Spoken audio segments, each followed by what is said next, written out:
नमस्कार दोस्तों, स्वागत है आप सभी लोगों का एक बार फिर से एक नई वीडियो में। और आज की इस वीडियो में हम लोग क्लास 9 के लिए हाफ ईयरली एग्जामिनेशन 2024 के लिए साइंस का कुछ महत्वपूर्ण क्वेश्चन देखने वाले हैं। और ये सारी क्वेश्चंस आपके लिए काफ़ी ज़्यादा इंपॉर्टेंट है, तो वीडियो को शुरू से लेकर अंत तक देखना है और साथ में अपने दोस्तों के बीच शेयर कर देना है। चलिए, तो यहाँ पर हम लोग आगे बढ़ते हैं। उससे पहले आप लोग को बता दें, आप लोग पार्ट 1 तो देख कर आए होंगे, ठीक है। जो लोग देखे हैं ठीक है, जो लोग नहीं देखे जाकर देख लेंगे।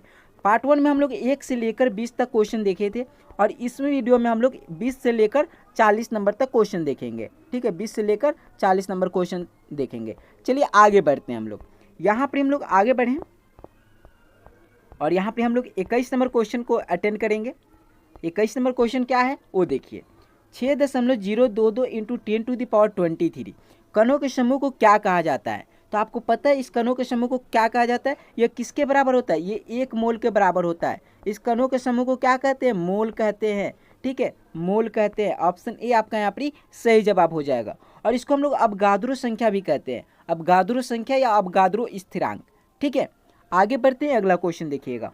यहाँ पे आप लोग से 22 नंबर क्वेश्चन में पूछा जा रहा है कि परमाणु के तीसरे कोष में अधिक से अधिक कितने इलेक्ट्रॉन रह सकते हैं? तो आपको पता है कि जो इलेक्ट्रॉन का अधिकतम संख्या का निर्धारण होता है वो किससे होता है? 2n² से होता है, 2n² से होता है। प्रथम में कितना रह सकता है? तो प्रथम में कितना रह सकता है? 2 रह सकता है, ठीक है। प्रथम में 2 रह सकता है। दूसरा में कितना रह सकता है? दूसरा में आपका अधिकतम इलेक्ट्रॉन 8 रह सकता है। और जो तीसरे कोष है, तीसरे कोष में अधिकतम इलेक्ट्रॉन कितने रह सकते हैं? तो 18 रह सकते हैं, ठीक है। यहाँ पर देखिए प्रथम कोष में 2 रहता है, ठीक है। अब प्रथम है इसलिए एन का मान यहाँ पर क्या रखिएगा? 1 रखिएगा। जब 1 का स्क्वायर करेंगे तो 1 रहेगा, 2 से गुना करेंगे तो 2 आएगा, ठीक है। अब दूसरे कोष के लिए हम लोग यहाँ पर एन का मान क्या रखेंगे? 2 रखेंगे। जब एन का मान 2 रखेंगे तो 2 का स्क्वायर कीजिए 4 होगा, और 4 को 2 से गुना कीजिएगा तो आपको क्या मिल जाएगा? 8 मिल जाएगा, ठीक है। अब तीसरे कोष की बात कर रहे हैं तो एन का मान क्या रखेंगे हम लोग? 3 रखेंगे। तो 3 रखिएगा तो 3 का स्क्वायर कीजिएगा तो 9 मिलेगा, और 9 को 2 से गुना कीजिएगा तो कितना आ जाएगा? 18 हो जाएगा, ठीक है। बात समझ में आ रही है? और जब पूछ ले क्वेश्चन, मान लीजिए ऐसे कि इलेक्ट्रॉनों की अधिकतम संख्या का निर्धारण किससे होता है, तो याद रखिएगा 2n² से होता है, ठीक है। चलिए आगे बढ़ते, इतना क्लियर है?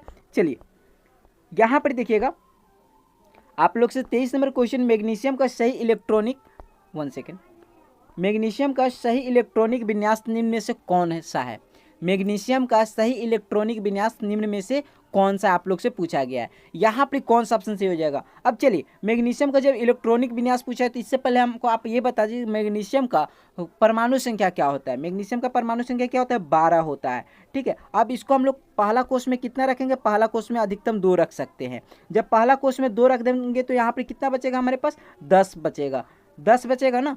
अब 10 में से क्या करेंगे हम लोग? दूसरा कोष में अधिकतम हम लोग 8 रख सकते हैं, ठीक है। तो 8 जब दूसरा कोष में रख देंगे तो तीसरे कोष के लिए हमारे पास क्या बचेगा? आखिरी अब 2 बचेगा। 10 में से 8 यहाँ पे रख दिए तो 2 ही बचा आपके पास। और तीसरे कोष में अधिकतम हम लोग कितना रख सकते हैं? 18 रख सकते हैं। लेकिन यहाँ पर तो बचा है 2, तो 2 रख देंगे तो क्या हो जाएगा हमारा मैग्नीशियम का सही इलेक्ट्रॉनिक विन्यास? 2 8 2। कौन सा ऑप्शन सही हो जाएगा? ऑप्शन सी आपका यहाँ पर ही सही जवाब हो जाएगा, ठीक है। चलिए आगे बढ़ते हैं, ओके। यहाँ पर देखिएगा 24 नंबर क्वेश्चन है, किस कण में द्रव्यमान होता है किंतु आवेश नहीं होता? अब किस कण में द्रव्यमान तो होता है लेकिन आवेश नहीं होता?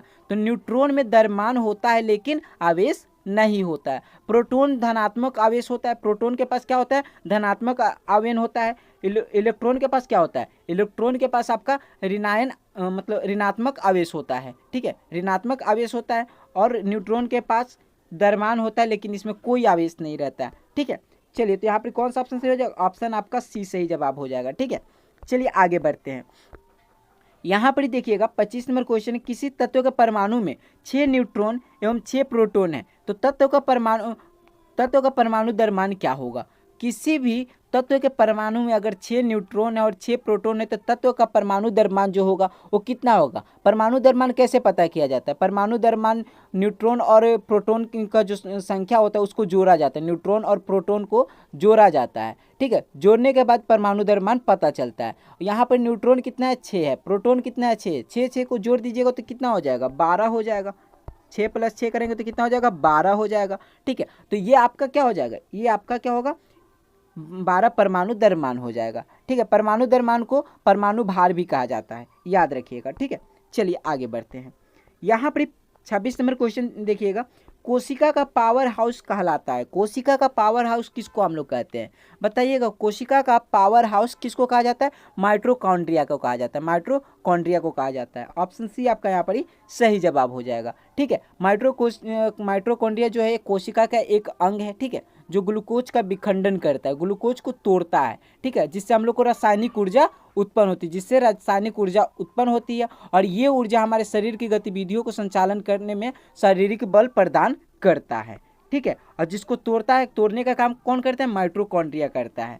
बात क्लियर है? आगे बढ़ते हैं। यहाँ पर देखिएगा 27 नंबर क्वेश्चन है।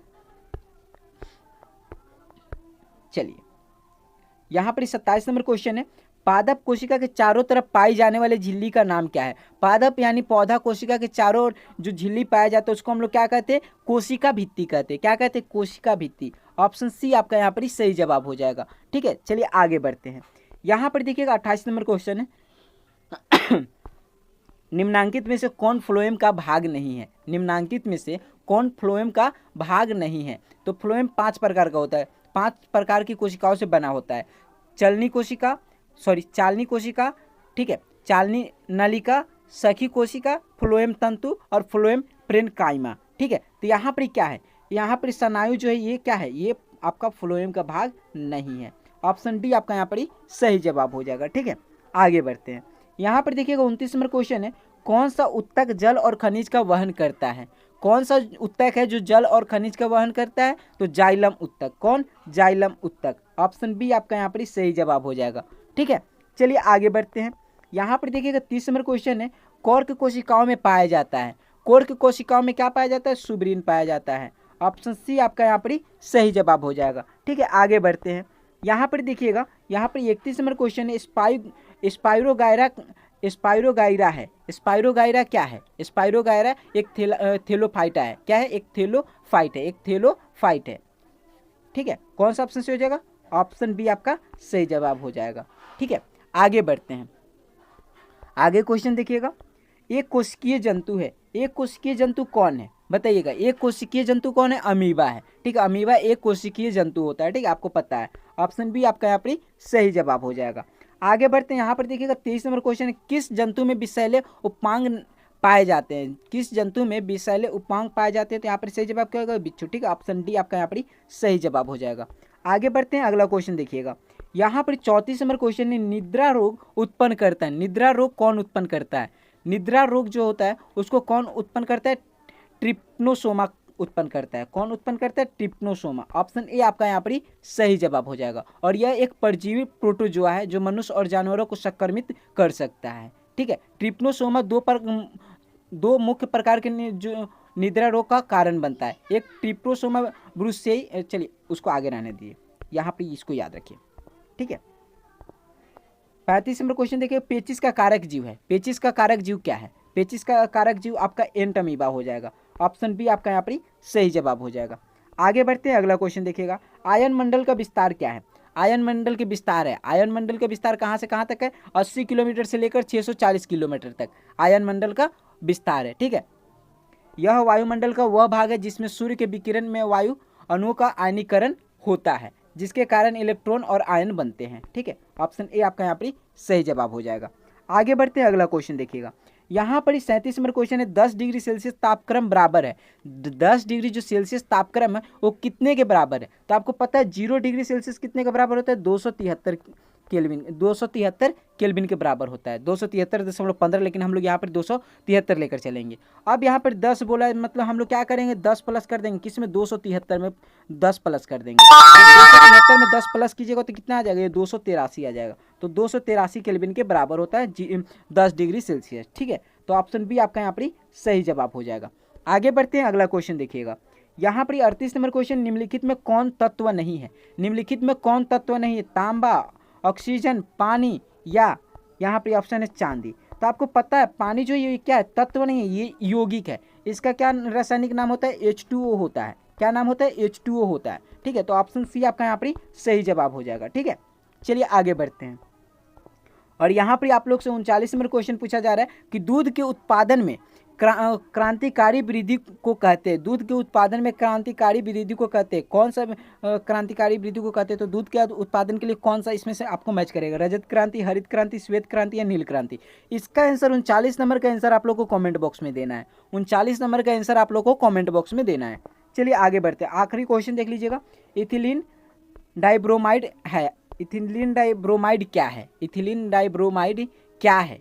तो ये याद रखिएगा कि ये एक रासायनिक यौगिक है जिसका सूत्र क्या होता है? C2H4Br4 होता है, Br2 होता है, ठीक है, C2H4Br2 होता है इसका रासायनिक सूत्र, ठीक है। यह एक रंगीन तरल पदार्थ होता है और ये एक धूमक के रूप का होता है, ठीक है। तो यहाँ पर क्या हो जाएगा? धूमक आपका सही जवाब हो जाएगा। इथिलीन डाइब्रोमाइड क्या है? धूमक है, ठीक है। तो ऑप्शन डी आपका यहाँ पर सही जवाब हो जाएगा। तो दोस्तों दोनों वीडियो को मिलाकर हम लोग टोटल 40 इंपॉर्टेंट क्वेश्चन किए हैं, जिसको आप अपने दोस्तों के बीच भी शेयर कर दीजिएगा, ठीक है। आप लोग अगर पिछला वीडियो नहीं देखे तो आप जाकर देख लीजिए, ठीक है, उसको आप जाकर देख लीजिए। वो पार्ट 1 है, ये पार्ट 2 है, और दोनों वीडियो आप लोग को काफ़ी जल्दी मिल जाएगा, ठीक है। तो चलिए फिर मिलते हैं अगले वीडियो में हम लोग, और अगले वीडियो में आप लोग फटाफट से कॉमेंट करके बताइए कौन सा सब्जेक्ट के ऊपर आप लोग को वीडियो चाहिए, फटाफट से कॉमेंट कीजिए, ठीक है। और वीडियो कैसा लगा आप लोग को बताना है। साथ में आप लोग चैनल पर नए हो तो चैनल को सब्सक्राइब करना, जो लोग पुराने हैं उन लोग को तो पता है, वीडियो को लाइक करके जाना है। चलिए फिर मिलते हैं अगले वीडियो में, बहुत बहुत धन्यवाद, थैंक यू, जय हिंद, जय भारत।